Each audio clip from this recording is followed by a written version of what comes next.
Good day, everybody, and welcome back to another What's This Then? And today we're going to be asking that about the Silent Hill 2 2024 remake. Now, for anyone who isn't aware, Silent Hill 2 is a survival horror, perhaps one of the quintessential survival horrors, the original back in the day anyway, and this remake has got quite a lot to live up to. So let's have a wee look, see how it did. So, this one was developed by Bloober Team, and their previous games include Layers of Fear. Now, never played the Layers of Fear games myself, but just looking a little bit into them, it seems like they're pretty good, you know, maybe a bit flawed, but pretty good games. However, I did see quite a bit of skepticism when it came to this development studio being in charge of the remake for this. A lot of people thought they wouldn't be able to live up to the original's very high standard. However, it does seem that that has sort of 180'd the consensus of it since this came out, and it seems a lot of people really do believe that this has hit that bar, at least in all the ways that matter. Maybe a few ways that maybe didn't quite reach the peaks that the first one set, but I'll have a look more into that as we go on here. So this one, you can pick it up on PC and PS5, came out on the 8th of October, which is 2 days ago as per the time of this video. This was also published by Konami, as you might imagine. And you can pick it up for £60 or $70. Now, just to give a little premise of the game from the game's Steam page, investigating a letter from his late wife, James returns to where they made so many memories, Silent Hill. Pretty interesting little premise, you know? A little intriguing, doesn't give too much away. Now, that is probably as much as I'm going to say on the story itself, because the story of this game is an absolute huge part of the overall package, and as well, I don't really want these videos to be about story spoilers. I want them to be as spoiler-free as possible, but as with any game, any footage I show could technically be considered a spoiler, so just keep it in mind there, but I will try to keep all story stuff out of it. So let's have a look at the settings menu here, and just to give a quick rundown, it's a very good settings menu. So we have a look at gameplay, and in here we have a ton of customizability of the interface and the HUD, from stuff like being able to change if the reticle is even visible, how thick it is, how clear it is, the opacity of it, what color it is. You can even change it on, change it to yellow, change it to red, change it to blue, change it whatever you want. Ammo display, if you want that to be on, the health vignette and the splatter vignette, these are quite aggressive, especially the health one, as you can see there. You can turn it off if you want. Personally, I don't mind it. The interaction stuff here, like the little white dot that appears on things that you can interact with, you can change that so you can actually make it bigger, make it smaller, you can have it so it's always there, or if it only appears when you get close. You can also change it so it's the actual button that you would have to press, for example, but by default it's this white dot, which I don't mind. I think that's quite good. Good for the old immersion. Now if we move on over into display and graphics here, again, another fantastic suite of options here. Typical stuff at the top here, screen mode, resolution, all that. This game does support HDR, and you've got a little HDR calibration here as well, if your monitor supports that. You've got your ray tracing, you've got frame rate cap, VSync, dynamic resolution. Here you've got a few more of your tweakable settings here. One thing I will say, the render quality preset, unless you have this at custom, you will not be able to access the advanced quality settings, which is the meat and potatoes of the actual settings themselves. So, you know, global motion blur, actually I think that's somewhere else in the settings, but a lot of this stuff like shaders, textures, effects, shadows, all this sort of thing, you won't be able to touch this unless you have render quality preset set to custom, so I recommend doing that. In the graphics section here, like I said, there's that global motion blur that I was talking about, but you've also got things like graphic mode. You can set it to 90s style, which is a bit more washed out, if you want that sort of more original look to things. Me personally, I have not played the original, so I'm playing through it in the default mode at the moment and having a great time there. No issues to report with that. And here you've got some great accessibility stuff, like being able to toggle on and off inventory visual effects because it's a wee bit blurry, for example. And you've kind of got like a center dot reticle if you want that or not, although you really don't need that. But the nice one here is high contrast mode. You can make it so everything in the game has a very high contrast, so you'll never miss it. And you can also change the specific colors of these things as well, which is very, very nice. One thing I do want to say about this is the ray tracing can either be toggled on or off. I couldn't see any actual ray tracing specific settings, like tweakable stuff, so you can't do like low ray tracing, can't do high or medium, or turn off the specific types of reflections for the ray tracing, for example. So you're either on or off with that one. And the other one here is the frame rate cap. It only goes to 30 and 60 and unlimited. So if you have a higher refresh rate monitor, like a lot of people do these days, and you want to run the game at a higher FPS, you'll need to set that to unlimited. And to stop your card running from 100%, or at 100%, sorry, then you will need to cap that in some form of NVIDIA software or AMD software, or you're just limiter of choice. Moving over to audio, we've got a great suite here. Just about everything you'd want to be able to toggle is in here. One particular standout here is night mode, because you're playing a horror game and you may want to be playing this at night for that extra immersion. And you can toggle this on and it will actually reduce the loudness of some of the effects in the game, so that you're not, you know, blasting everyone's ears off at 11 o'clock at night. Moving over into controls, again, just an absolutely excellent suite. You can toggle a magnetism, whether sprint is a toggle, vibration function, quick time events, interaction, all that sort of stuff. And one really good one, apart from being able to see the screen there, or the controls there, is customized controls. You can reband absolutely everything, even on controller, which is absolutely fantastic. You'll love to see that sort of thing. Not something you get terribly often. And you've got all sorts of sensitivity and adaptive trigger stuff here. That's particularly cool, because I'm using a PS5 controller myself. And yeah, being able to actually edit the adaptive triggers is just a lovely little step beyond what they really needed to do. Because if you didn't have that, I wouldn't really bat an eye, but having it there is just an extra sign of quality. Language settings here, you've got basically most of the subtitle stuff. You can mess about with these to your heart's content till you're absolutely happy with it. And also change the text language and audio language and stuff. Only 2 audio languages, but text languages, you've got lots of different options in there. And then in the accessibility page, this is just a brief version of all the other settings menus, but specifically focusing on the accessibility aspects of each. So, like I said, very, very nice settings menu. So let's actually hop into the game here. I have a save file here from a very short way into the game, because I think it'll be a good spot to show off the game without actually potentially spoiling some stuff for you here.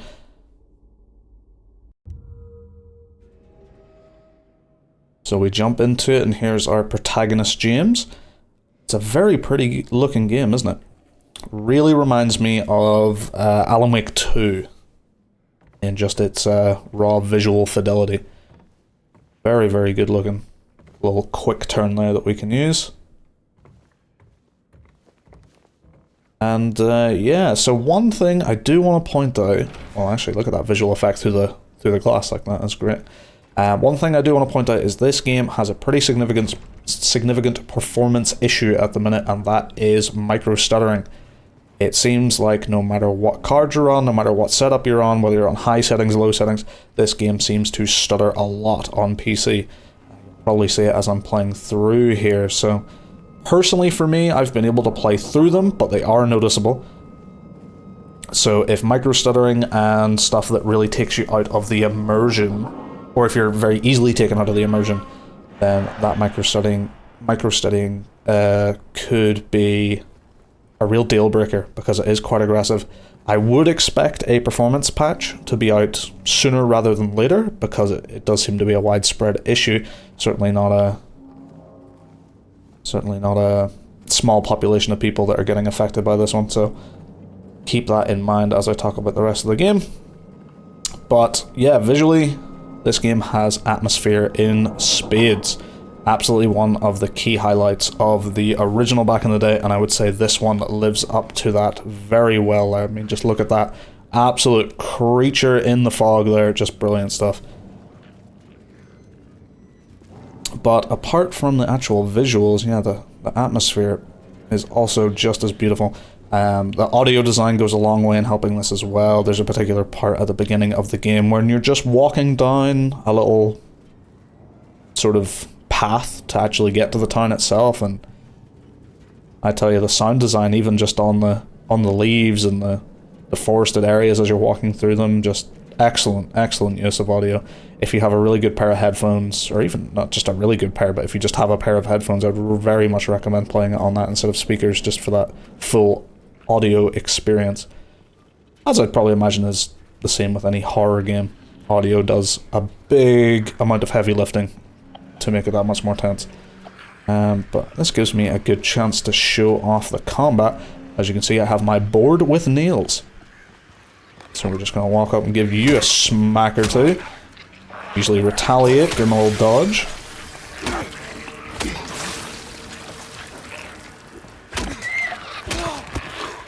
There we go, and we'll just give you a few lovely taps just to make sure you don't get back up. So that seems to be the most of the melee combat, or at least as complex as it gets. Swing at the enemy, dodge when they're attacking, and keep swinging, basically. Now, one thing that this game does have that I really do like is it seems to be a bit of a dynamic enemy health thing going on, where you'll notice how it took me a few swings, dodge, few swings, dodge, few swings. Now, that does change, it seems, from enemy to enemy. And sometimes it'll take a few more swings, or maybe even a few less swings. And I feel like what this does is it really adds, or it really keeps the tension for these enemies. Because you're never quite 100% sure if that swing is going to kill it. Because one thing I've noticed when I'm playing other survival horror games is you learn how certain enemies die very quickly, because killing them is a huge priority. And nothing will take the tension out of killing an enemy as much as knowing exactly how to kill it. So it's one thing I really do appreciate, because every time I run into one of those enemies, I'm never 100% sure exactly how much it's going to take to actually put it down. Because sometimes I'll swing a few times thinking like, oh yes, the other ones, they staggered here, and you know, maybe I'll dodge this, and then suddenly it's doing a different move, and it's taking a few more swings, and so it really incentivizes being careful, and it keeps the tension high, which I am a big fan of, because tension is what these games really do excel at. And I would say that out of all the survival horror games I've played, this one does the tension, atmosphere, and overall horror probably the best that I've ever played, to be honest. Now, I didn't play the original, but if this one's even... I couldn't imagine this one not being as close to that, or maybe even being in some ways better with the newer graphical effects, but hard to say. I'm not really here for a one-to-one comparison. That's not really sort of what I'm bringing to the table on this one. I'm coming to this one from a fresh perspective. No nostalgia goggles here. But yeah, it's the area in the game I'm at right now. This would be about an hour and a half in, sort of exploring the actual town itself, trying to figure out where I need to go and what to do next. It's a bit of an open-ended area. It's not fully open world, like you'll not be able to just go anywhere and everywhere you want. There will be gated areas, and you'll maybe get access to those, but there will be a few optional areas that you can figure out your way into. The area in the game I'm at the moment is actually a bit more restrictive. It's in like an apartment complex that's almost like one big puzzle in how you actually get through it. And I would say the tension of this game goes through the roof in that scene, or in that sequence. Because suddenly I don't have the luxury of running in any direction when things go bad. And the combat with the enemies, it really highlights those sections even higher, because suddenly, yeah, you don't have a lot of freedom of movement. That enemy is there, and you're gonna have to deal with it. Yeah, very, very pretty game. Hopefully the atmosphere of this game kind of comes across on video, because that is like the big selling point, and the story as well. So far, the story and the writing of the characters and stuff have been really engaging. I'm very excited to see sort of what comes next, and I feel like in these sorts of games, again, that's another absolutely huge plus point of them. Obviously, if you've played the original, you know what's coming next, so... but as for me, myself, I'm exploring this for the first time. I'd say, as well, the music, nothing too crazy, but it does the job when it comes to the... It does it right when it needs to. for the most part when you're just like running around the town. You know, you've got some basic sort of tension building music, but once you get into places like the apartment or in sort of bigger moments in the game, the music can really come alive to add that extra layer to everything. Let's give you a smack. You can hear my radio going off as well. That kind of goes off whenever there's an enemy nearby. You can actually toggle that on and off as you wish as well, which is very nice. Pretty much everything in the game you can, if there's something you don't like about it, you can usually tweak it in some way or other. You can even, I think I forgot to mention this earlier, but when you're setting up a new game, you can select the difficulty of not only the combat, but also the puzzles. Which is a huge plus for, I know, some people that, you know, they just want to get into this for the atmosphere and see the story, and they don't want to necessarily be... Oh, there's that dynamic thing, that sort of dynamic health that I was talking about. I really expected that enemy to die on that last swing, but no, just kept going for one more. It always keeps you on your toes. See some very nice reflections from the ray tracing on the ground there. Not quite perfect, it's not like the best ray tracing anyone's ever seen. I think Cyberpunk's going to hold that crown for a long time, but I really do like ray tracing. I know it's a bit of a bells and whistles graphical effect at the moment and not hugely necessary, but when you get those games that implement it really well, I think it does add that extra layer to the game. Yeah, let's have a look. This is the inventory screen right here. Nothing too crazy. You won't actually be in here all too often, or at least I haven't found much use for it anyway. You've got some like equipment, things that you've picked up, that sort of thing. You can see your medical stuff, any key items you've got on you, personal stuff, that sort of business. Memos, these are just random notes and stuff you pick up, so if you want to read those again. And like I said, you're not going to be in the inventory screen too much, which is, I think, a really big positive, because nothing will take you out of the moment more than having to suddenly pause to go into your inventory. The more in-game play, and actually you doing stuff yourself like that they can keep the game, the bigger your sort of hook to the game is going to be, the bigger that immersion is going to impact you. Keeping you out of the inventory is a great way of doing that. I haven't had really much need. The only time really I think was a note that had something about a code that I needed to know, and I just needed to go in there to remember it. And you know, that's definitely the least egregious form of sort of inventory diving that games could go for. I'm not a big fan of games where you spend a lot of the time in your inventory, because you want to be out there in the game actually playing. But yeah, I'm sure you're seeing some of that hitching kicking in. Some of the hitches can actually be so bad that the audio even stutters for a moment, so like I said, that is just one of those things about this game that you're really going to have to keep in mind as to your value proposition. It is one of those things that it really should have been ironed out. We shouldn't be seeing an issue like this. It is absolutely, like, it's aggressive how the micro stuttering is in this game. Like, you can see it kicking in quite a bit there as I'm walking around. And it would, obviously in an ideal world, we don't get that issue and that gets polished out, but we do not live in an ideal world for gaming. At least not in that regard anyway. But yeah, there are some fixes you can do, I've seen. However, they are quite involved. I believe it involves you going into the INI files and manually changing the game from DirectX 12 to DirectX 11, and there's also a mod you can download. There's also some shader cache business you'd have to do. Now, from what I understand, doing all this does effectively remove 99% of the stutters.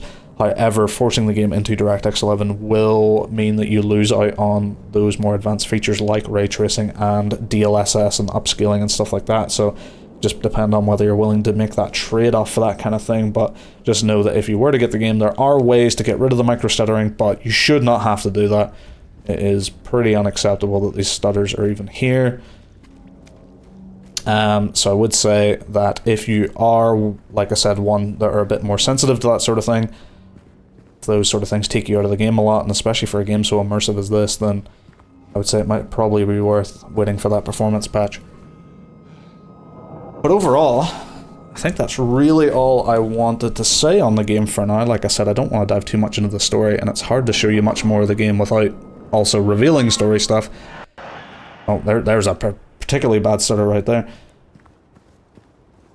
But to sort of conclude on this one, it's an absolutely gorgeous game, seems to live up to the original's really high bar. The atmosphere is second to none. The characters I've met so far have all been really interesting. The writing seems good. I like our main character. And I'm very much interested to see where the story on this one is going to go. Now, in terms of whether it's worth it at full price, I would say probably wait until it goes down in price a bit. Or if you can pick it up somewhere cheaper. Because those micro stutters... I keep calling them micro stutters. They really should not be called micro stutters anymore. Because this game is making them really quite aggressive. But yeah, I would say for full price with the performance issues that this has, because it's not just in one area, it's pretty pervasive throughout the entire game, so it's something you're going to be dealing with the whole time. And I think for a full price game, it's pretty unacceptable. And I would hope that they have that fix out a lot sooner rather than later. But yeah, overall, gameplay-wise, story-wise, atmosphere-wise, this is all incredible stuff. Really good. I'm sure if you've played the original, I think you're going to have a really good time with this one. And if you've never played the original, then you're going to have an absolutely fantastic time with this one, just like I'm having, with the exception of those micro stutters, which hopefully she'll get fixed. So, I think that's it for now. Thank you very much for watching. If you have any comments on how you would like to see me improve this series or anything like that, please leave them down there and I will be sure to read them. And yeah, thanks for watching. See you later.